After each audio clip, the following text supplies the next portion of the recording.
నమస్తే. Welcome to 69 TV Telugu. నేను జితేంద్ర. బులెటిన్‌లోకి వెళ్లే ముందు హెడ్‌లైన్స్ చూద్దాం.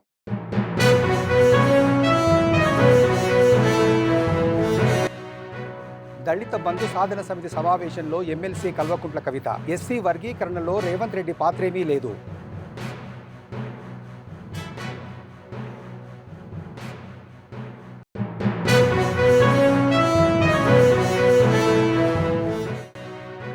నారాయణఖేడ్ నియోజకవర్గంలో పట్టభద్రుల ఆత్మీయ సమ్మేళనం. కాంగ్రెస్ పార్టీ అభ్యర్థి నరేందర్ రెడ్డిని భారీ మెజార్టీతో గెలిపించాలి. పట్లోల సంజీవరెడ్డి.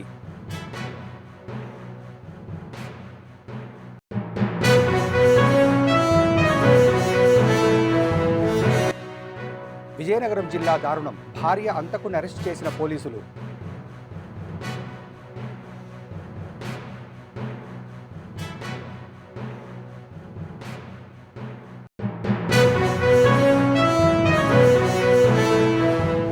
నారాయణఖేడ్ పట్టణంలోని ఓ ఫంక్షన్ హాల్లో నేడు పట్టభద్రుల ఆత్మీయ సమ్మేళనం నిర్వహించారు. ముఖ్య అతిథిగా పాల్గొని ఈ సందర్భంగా వారు మాట్లాడుతూ, కాంగ్రెస్ ప్రజాప్రభుత్వం వచ్చిన వెంటనే హామీ ప్రకారము 50,000 ఉద్యోగాలు నియమించారు అని వారు తెలిపారు. పట్టభద్రుల హక్కులను పరిరక్షించడమే కాంగ్రెస్ పార్టీ లక్ష్యమని, ఉచిత విద్య, యువతకు ఉపాధి అవకాశాలు కల్పించడానికి కట్టుబడి ఉందని వారు తెలిపారు. రాష్ట్రంలో కలిసికట్టుగా అభివృద్ధి జరగాలంటే విద్యావంతుల మద్దతు కాంగ్రెస్ పార్టీకి అవసరమని వారు పేర్కొన్నారు. పట్టభద్రుల ఎమ్మెల్సీ ఎన్నికల్లో ఆల్మోర్స్ ఉట్కూరి నరేందర్ రెడ్డి గారికి మొదటి ప్రాధాన్యత ఓటు వేసి అత్యధిక మెజార్టీతో గెలిపించాలని, నిజమైన విద్యావంతుల గొంతుకను శాసనమండలిలోకి పంపాలని కోరారు. ఈ కార్యక్రమంలో మెదక్, నిజామాబాద్, ఆదిలాబాద్, కరీంనగర్ పట్టభద్రుల ఎమ్మెల్సీ అభ్యర్థి ఆల్ఫోర్స్ ఉట్కూర్ నరేందర్ రెడ్డికి మద్దతు ప్రకటించాలని వారు తెలిపారు.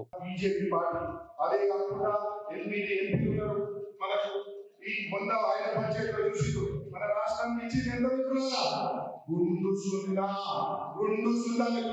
దేనికోసం మనకు ఉద్యోగాలు ఇచ్చిరన్నా, మన రాష్ట్రాన్ని ఆర్థికంగా ఏదైనా సాయం చేస్తున్నారన్నా, ఏమి చూసి మనం బీజేపీకి ఓటేయాలని చెప్తున్నారు. తప్పకుండా ఈ రోజు మన కాంగ్రెస్ ప్రభుత్వం చాలా బలపడింది. ఈ రోజు మన ముఖ్యమంత్రి గారు dynamic youth young leader Revanth Reddy గారు ముందుకు వస్తున్నారు. ఇప్పుడే మనకు సంవత్సరంలోనే ఏ విధంగా మీరు చూసినా 6 గ్యారెంటీలు పూర్తి చేసుకుంటా, వీళ్ళు చేసిన అప్పుల వృత్తిని కట్టుకుంటా, మన అందరి గురించి ఆలోచించి మొట్టమొదటిగా ఏం చేసిండు? 55,000 ఉద్యోగాలు చేసింటున్నారు. అంటే కాంగ్రెస్ పార్టీ అంటే ఎప్పుడు తప్పకుండా ఆలోచించేది మన యువకులకి, టీచర్స్ కి, అందరికీ తప్పకుండా తెలియాలనుకుంటున్నారు.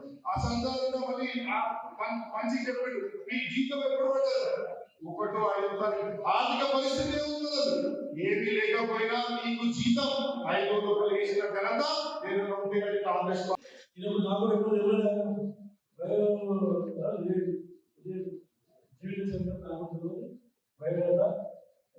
సోదరులు తెలుసుకుంటుందంటే మ్యాథ్స్ టీచర్ ఉంటారు. మ్యాథ్స్ టీచర్ సైకిల్ మీద పోయి ట్యూషన్ చెప్పుకుంటుంది. అంటే అదంతా కష్టపడి వచ్చింది. ట్యూషన్ చెప్పుకొని ఈరోజు 54 ఇన్స్టిట్యూషన్స్ రన్ చేస్తూ ఉంటాం. ఒక్క కాలేజ్ రన్ చేయాలంటే ఎంతో మంది కాలేజ్ రన్ చేస్తారు, సోదరులు ఉంటారు, స్కూల్ రన్ చేసే సోదరులు ఉంటారు, ప్రైవేట్ స్కూల్ రన్ చేసే ఎంత కష్టపడి అందరికీ తెలుసు. అట్లాంటిది అన్ని ఇక్కడ సమాజ సేవ చేస్తూ ఇక్కడ విద్య గురించి ఇంతమంది జంపాయన గురించి ఇన్ని ఇన్స్టిట్యూషన్స్ స్థాపించాలంటే నిజంగా కూడా ఆయన అన్ని నిరుద్యోగ సమస్యల మీద కానీ, ఉద్యోగస్తుల సమస్యల మీద కానీ, అందరి విద్యార్థుల సమస్యల మీద అవగాహన ఉపయోగపడుతుంది ఖచ్చితంగా చెప్తాము. వాళ్ళు చెప్పింది ఇంకోటి కూడా మనం చెప్తుందంటే ముఖ్యంగా ప్రతి సంవత్సరము 2,500 మందికి వారు నడిపే వివిధ విద్యా సంస్థలలో ఫ్రీ ఎడ్యుకేషన్ ఇస్తారని చెప్పడం జరిగింది. చెప్తాము. ఇక వేరే పని కోసం పెట్టుకు లైబ్రరీస్ కానీ, ఇతర సంస్థల గురించి కానీ అవన్నీ ఎప్పటికప్పుడు చేస్తున్నారు. అదే కాంగ్రెస్ ఇవ్వడం జరుగుతుంది. తర్వాత కాంపిటేటివ్ ఎగ్జామ్స్ గురించి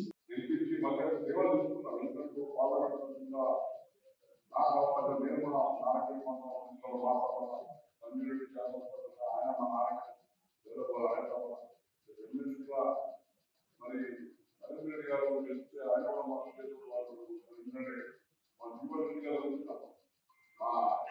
మున్సిపాలిటీకి ఆఫీస్ తప్పకుండా రావాలంటే మన ఆలోచన అన్ని మన అందరం ఎన్నో గవర్నమెంట్ అయితే పోయి మనం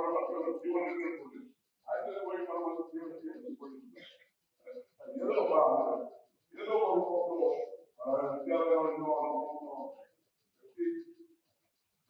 విద్యార్థుల అందుబాటులో ఉన్నటువంటి మంచి వ్యక్తి, విద్యార్థుల పరిజ్ఞానం ఉన్న వ్యక్తి మనం ఎదుర్కొంటే తప్పకుండా అందరూ ఉంటాడు. ఒకటే చేస్తాము మనం అందరూ కూడా అందరూ కూడా ఒక 50 మీరందరూ కూడా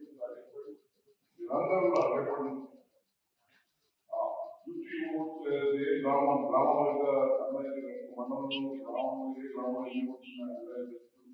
వాళ్ళ దగ్గర సంగారెడ్డి జిల్లా అమీన్పూర్ మున్సిపాలిటీ పరిధిలోని బీరంగూడ శ్రీ భ్రమరాంబిక మల్లికార్జున స్వామి ఆలయాన్ని సంగారెడ్డి ఆర్డీఓ రవీందర్ రెడ్డి ఈరోజు సందర్శించారు. ఈ నెల 26న మహాశివరాత్రి పండుగను పురస్కరించుకొని ఆలయంలో చేస్తున్న ఏర్పాట్లపై ఈవో శశిధర్, ఆలయ committee chairman Sudhakar Yadav committee సభ్యులతో కలిసి సమావేశమయ్యారు. భక్తులకు ఎలాంటి ఇబ్బందులు లేకుండా ఏర్పాట్లు చేయాలని సూచించారు.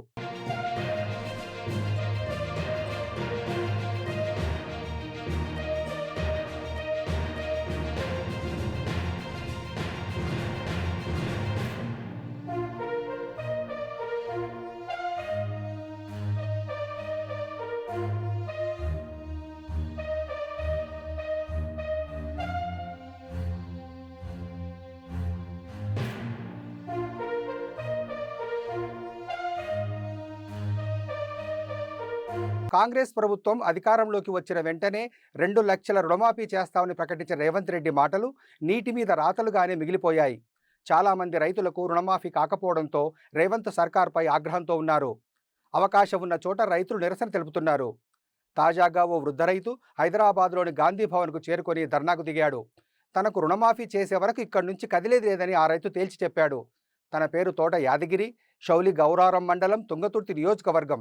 55 క్వింటాల 80 కిలోల ధాన్యాన్ని విక్రయించాను, కానీ ఇప్పటి వరకు బోనస్ రాలేదు. అంతేకాదు రుణమాఫీ కూడా కాలేదు. ఇటు పెన్షన్లు లేవు. ఇప్పటికైనా రేవంత్ రెడ్డి 2 లక్షల రుణమాఫీ చేయాలి. ప్రభుత్వం దిగి వచ్చే వరకు నేను ఇక్కడి నుంచి కదలను. నేను అబద్ధమాడితే జైలుకు వెళ్లేందుకైనా సిద్ధమే అని రైతు తోట యాదగిరి తేల్చి చెప్పాడు.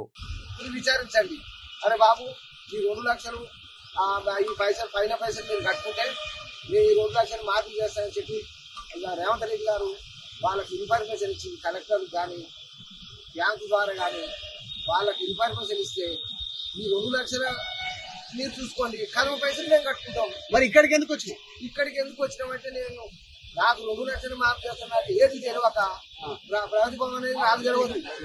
ఈ గాంధీ భవన్ అంటే ఎక్కడుందని ఆలోచనతో గాంధీ భవన్ కాడికి వచ్చిన స్పష్టంగా నాకు 2 లక్షల రూపాయలు మాఫీ నేనే కాదు, పేద ప్రజలు చాలా మంది ఉన్నారు.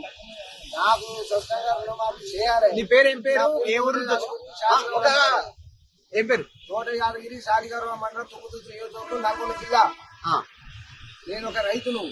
నేను బోనస్ స్పష్టంగా 55 క్వింటాల 80 కిలోలు అమ్మిన స్పష్టంగా. అయితే దానికి బోనస్ కూడా ఇంతవరకు రాలే. సరే సన్నోట్ల కన్నావు, కోచినావు, కొట్టినావు, చేసినావు, సరే 500 బోనస్ వస్తుంది కదా అని చెప్పంటే బోనస్ కూడా రాలే. ఇది రుణమాఫీ కాలే, ఇది పింఛనీ లేదు. మా పరిస్థితి అంటే ఆరోగ్యాలు ఉంచడానికి మేము మా దీన్ని తయారు చేసుకుంటున్నాం. మా అబ్బాయికి కనీసం కారణం వస్తే 25 లక్షలు అయినాయి. నువ్వు ఎందుకు కట్టలేదు ఈ పైసలు ఎవరు కట్టాలని అంటున్నావు కదా. అటువంటి ఇబ్బందులు ఉన్నాం కాబట్టి మేము కట్టలేకపోయినాం. మాకు 3 పిల్లలు, అమ్మాయి. కాబట్టి ఎటు చేసి నాకు 2 లక్షల రుణమాఫీ చేస్తే చాలా సంతోషమైన విషయం. మీరు వాళ్ళు వచ్చినాక నేను లేవను, స్వచ్ఛంగా నాకు ఒప్పుకోవాలి. అంతవరకు దాకా నేను ఉంటా. రమ్మను, నేను అబద్ధం ఆడితే తీసుకుపోయి చేయలేదను. దేనికైనా సిద్ధమే. దేనికైనా పొరపాటుగా మాట్లాడితే రేవంత్ రెడ్డి గారు మీరు మాట్లాడచ్చు. నేను తప్పుతో మాట్లాడలే, రుణమాఫీ అండి. విజయనగరం జిల్లా దత్తి రాజేరు మండలం చుక్కపేట గ్రామానికి చెందిన ఏకల గౌరిని భర్త ఏకల సత్యనారాయణ హత్య చేసిన కేసులో హంతకుడు సత్యనారాయణను పెదమానాపురం పోలీసులు అరెస్టు చేశారు. దీనిపై బొబ్బిలి డీఎస్పీ భవ్యరెడ్డి పెదమానాపురం పోలీస్ స్టేషన్లో మీడియా సమావేశం నిర్వహించారు. ఈ సందర్భంగా ఆమె మాట్లాడుతూ హత్య చేసి పారిపోయిన హంతకుడు వివిధ ప్రాంతాల్లో పనులు చేసుకుని భార్య బతికి ఉందా లేదా, పిల్లలు ఎలా ఉన్నారో తెలుసుకునేందుకు వచ్చిన వ్యక్తిని పట్టుకున్నట్టు తెలిపారు. భార్య మీద అనుమానంతో హత్య చేసినట్లు నిందితుడు తెలిపినట్లు డీఎస్పీ తెలిపారు. సకాలంలో హత్య చేసిన వ్యక్తిని పట్టుకున్న సిబ్బందిని డీఎస్పీ అభినందించారు. ఈ కార్యక్రమంలో గణపతి నగరం సిఐ జీవి రమణ, ఎస్ఐ జయంతి పాల్గొన్నారు.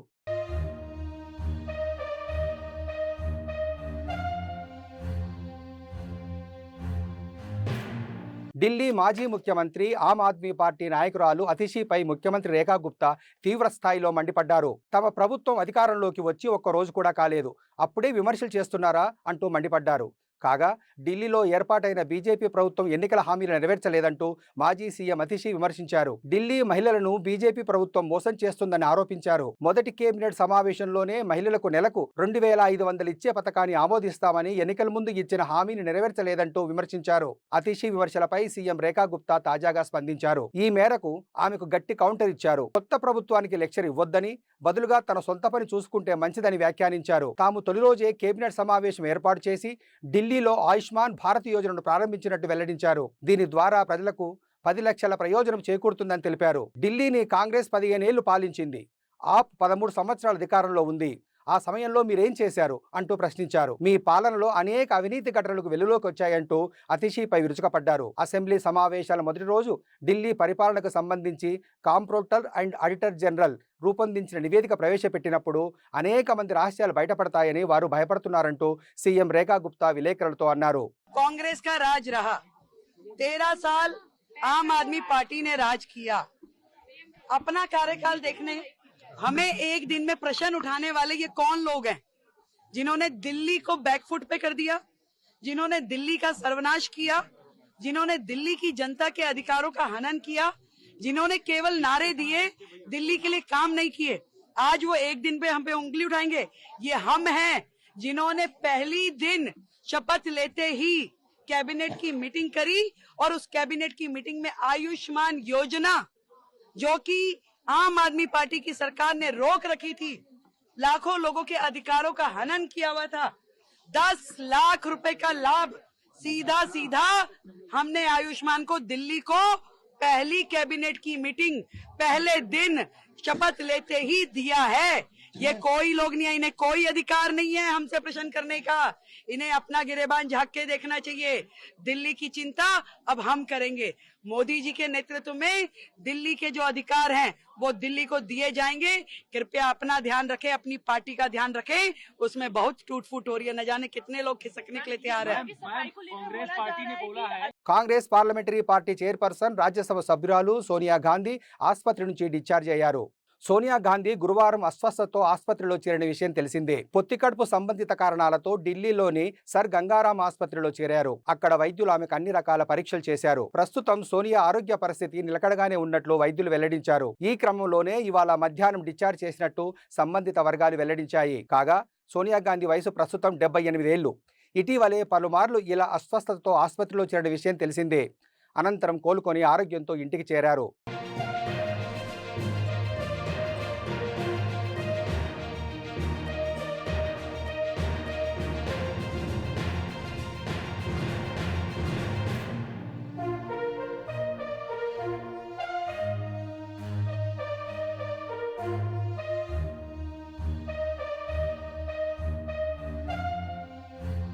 హైదరాబాదులోని ఎస్సీ వర్గీకరణలో ముఖ్యమంత్రి రేవంత్ రెడ్డి పాత్ర ఏమీ లేదని బీఆర్ఎస్ ఎమ్మెల్సీ కల్వకుంట్ల కవిత స్పష్టం చేశారు.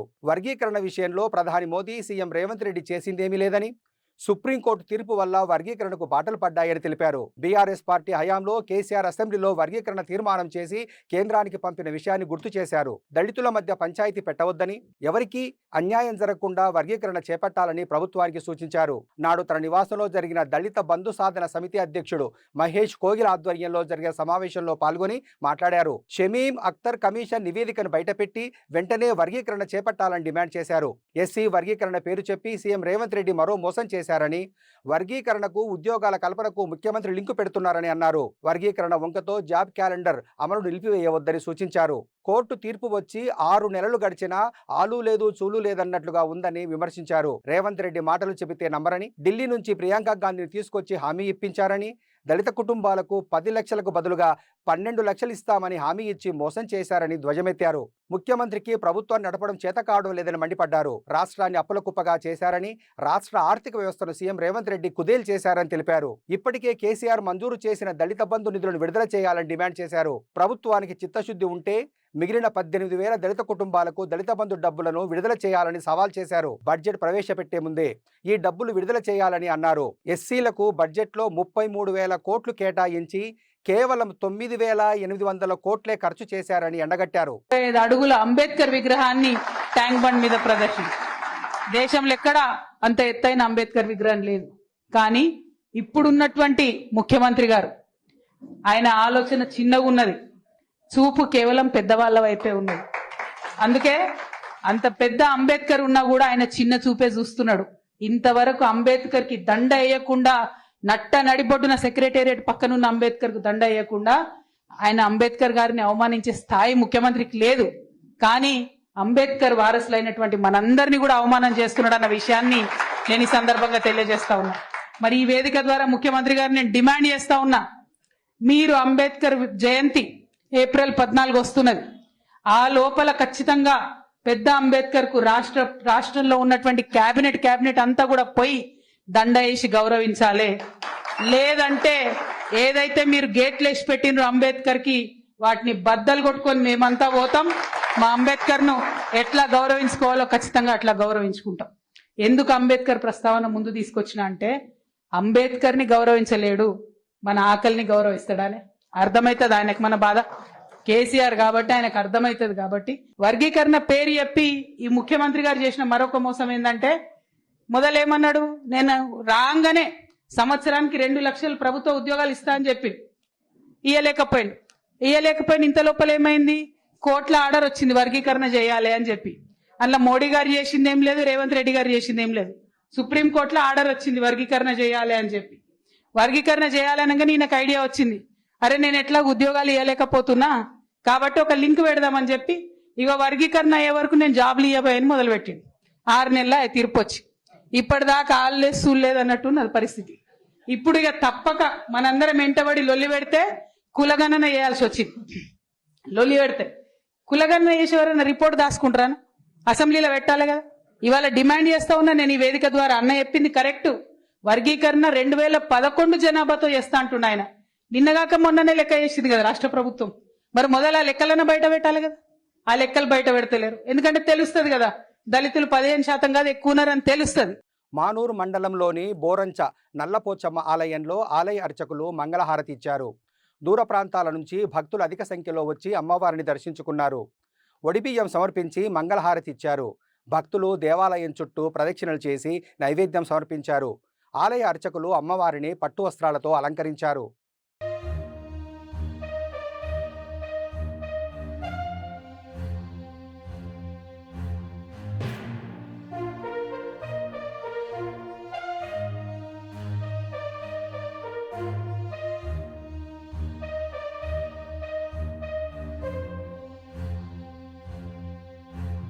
బులెటిన్ ముగించే ముందు హెడ్లైన్స్ మరోసారి.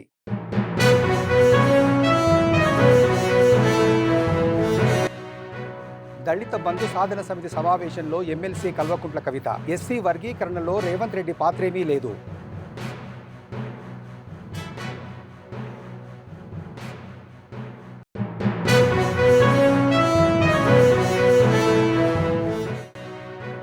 నారాయణఖేడ్ నియోజకవర్గంలో పట్టభద్రుల ఆత్మీయ సమ్మేళనం. కాంగ్రెస్ పార్టీ అభ్యర్థి నరేందర్ రెడ్డిని భారీ మెజార్టీతో గెలిపించాలి, పట్లోల సంజీవరెడ్డి.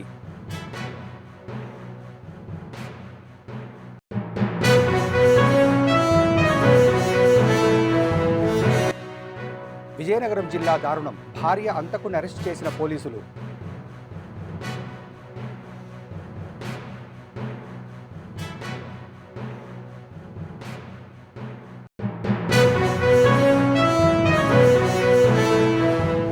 మరిన్ని అప్డేట్స్ కోసం చూస్తూనే ఉండండి 69 టీవీ తెలుగు.